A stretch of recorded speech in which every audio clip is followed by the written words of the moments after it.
Today I'm talking about fighting. And it's not fighting in the sense of physical aggression, but in the sense of persistence, refusal to give up, and standing tall even when life gets heavy. You know, that kind of fighting is what keeps us alive during our darkest seasons. In survival, fighting is how we stay afloat. In growth, fighting is how we reach the next level. You know, fighting really matters in survival. When life pulls the rug from under you, either through loss, betrayal, poverty, heartbreak, eh? your nervous system defaults to fight, flight, freeze, or even fawn. And among these, fight is the posture of resilience to surrendering to defeat. You know, it doesn't always mean swinging wildly.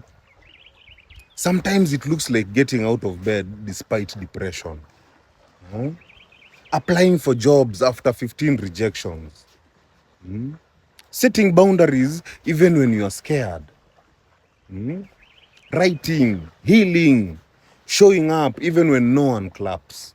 You know, this kind of fight builds resilience, the ability to endure, to adapt, and to recover. You know, it is very easy to fight when you are winning. You know, when things are going your way, the motivation flows. The energy is high, the feedback is positive. You know, your ego feels validated. So you fight. But you are fueled by reward. That's not the real test. That is momentum. You know, the real test now comes in fighting when you are losing.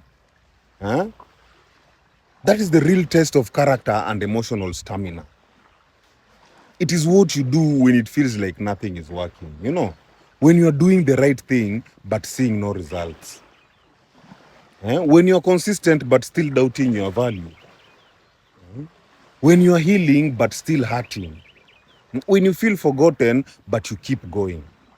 That kind of fight is fueled not by results, but by conviction.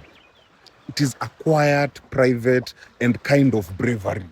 It's choosing to show up not because you are winning, but because you refuse to quit on yourself. You know? And this type of fighting builds discipline. You know, doing what's hard even when no one's watching.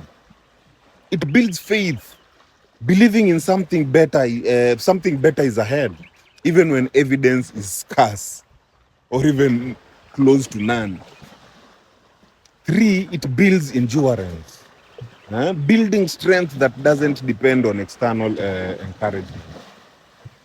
And then the most important of all, it builds self-trust.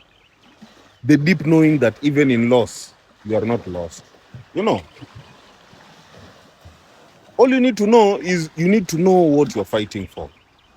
Because not every fight is wise. Some people stay in survival mode too long, fighting for people, dreams, or systems that no longer serve them. You know, so ask yourself, is this fighting serving my growth or is it draining my soul? Am I fighting for a future or clinging to a past? Am I still aligned or just addicted to the struggle? You know, fighting in the wrong direction can look like strength, but it is another form of self-abandonment. Fighting is sacred when it comes from alignment. It teaches you consistency, you know. It forges resilience, and it reveals whether your strength is built on results or on resolve. So yes, you need to fight, but fight with purpose. Fight even when it's silent. Fight even when you're bleeding. Because the real victory is not just in winning. It is in not giving up on yourself when losing feels easier. My people, heal.